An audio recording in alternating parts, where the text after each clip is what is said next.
Today on the bench is the EICOR Dynamotor.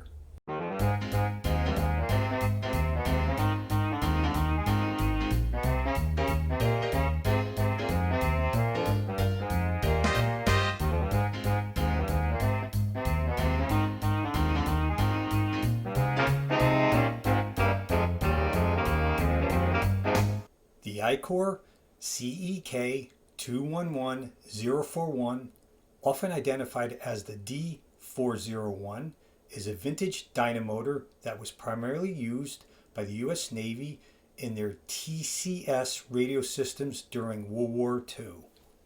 It served as a rotary DC-to-DC converter, stepping up a battery voltage to the high voltage needed for radio transmitter operation. It provided the plate voltage for the vacuum tubes, allowing the shipboard radio to operate from the vessel's standard DC battery supply.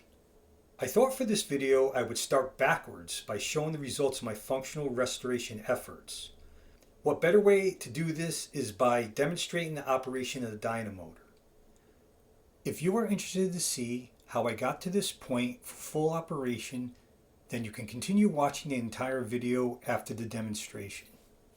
In the following demonstration, you are going to see the starting and operation of the dynamotor and then a load placed on its output. There are two DMMs connected to the dynamotor. The left DMM shows the output voltage and the right one shows the output current.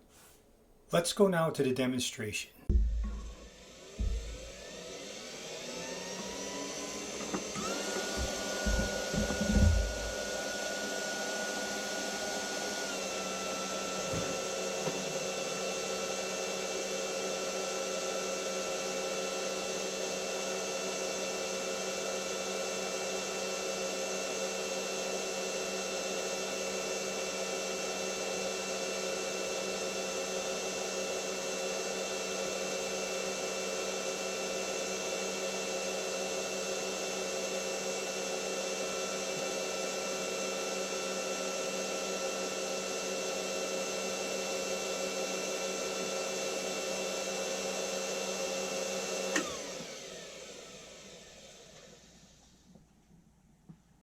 From the demonstration, it can be seen that while under load, the dynamotor output voltage was approximately 498 volts DC, while the output current was approximately 180 milliamps.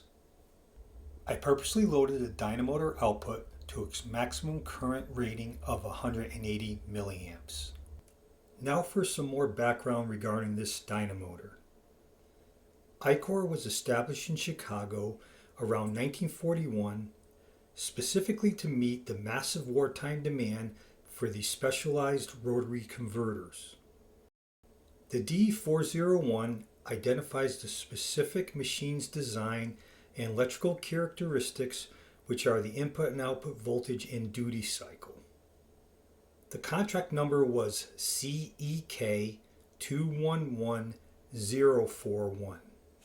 The CEK prefix is a procurement code commonly used for U.S. Navy Bureau of Ships equipment during World War II.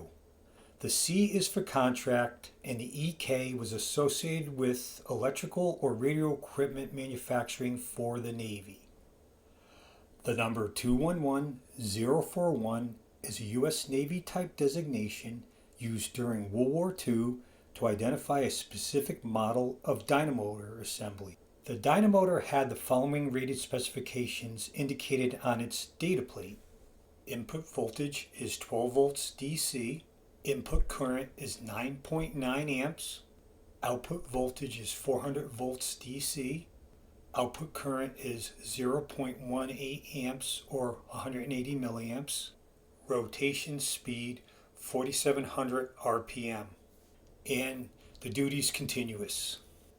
I powered the dynamotor from an Astron RS-20A linear power supply.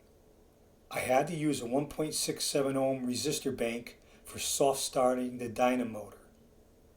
Without this resistor bank, the dynamotor inrush current would cause the Astron power supply to current limit, essentially turning its output off. I used the knife switch to short out the resistor bank to take it out of the circuit once the motor builds up ample rotational speed.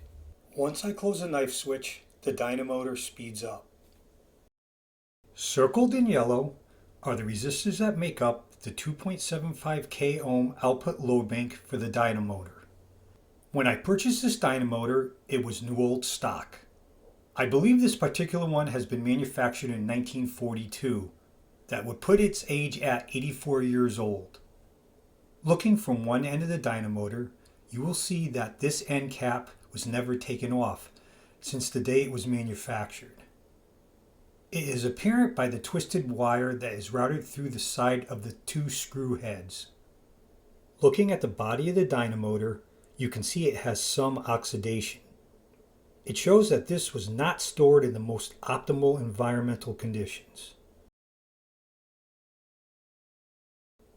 Looking at the other end of the dynamotor, you will see that this end cap was also never taken off since the day it was manufactured.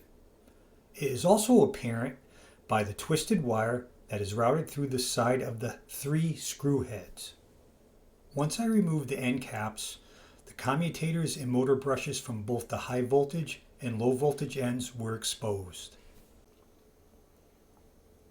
The bearings in this dynamotor were lubricated with Andox C when it was manufactured. Andox C was a sodium soap grease that was particularly prone to drying out or cake locking over long periods of inactivity, in this case 84 years. In this next video clip, you will see that the dynamotor did not rotate freely.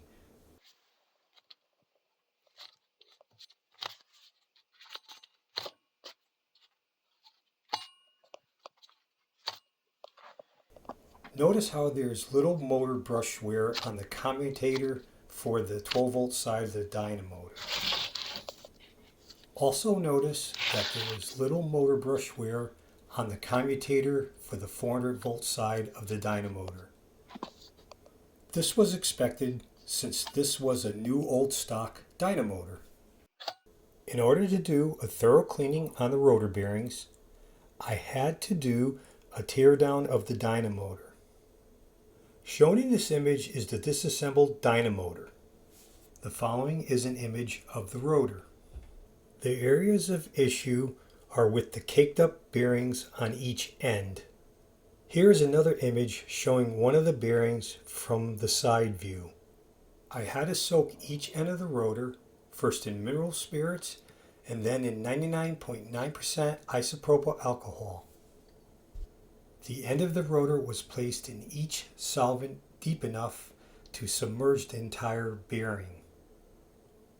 I had to repeat this several times until the bearings were clean and freely turning. I then reassembled the dynamotor where I used synthetic grease on the bearings. Notice how the rotor now freely turns. In this next video clip, the dynamotor is first being soft started and then running at full speed without the output resistor load bank.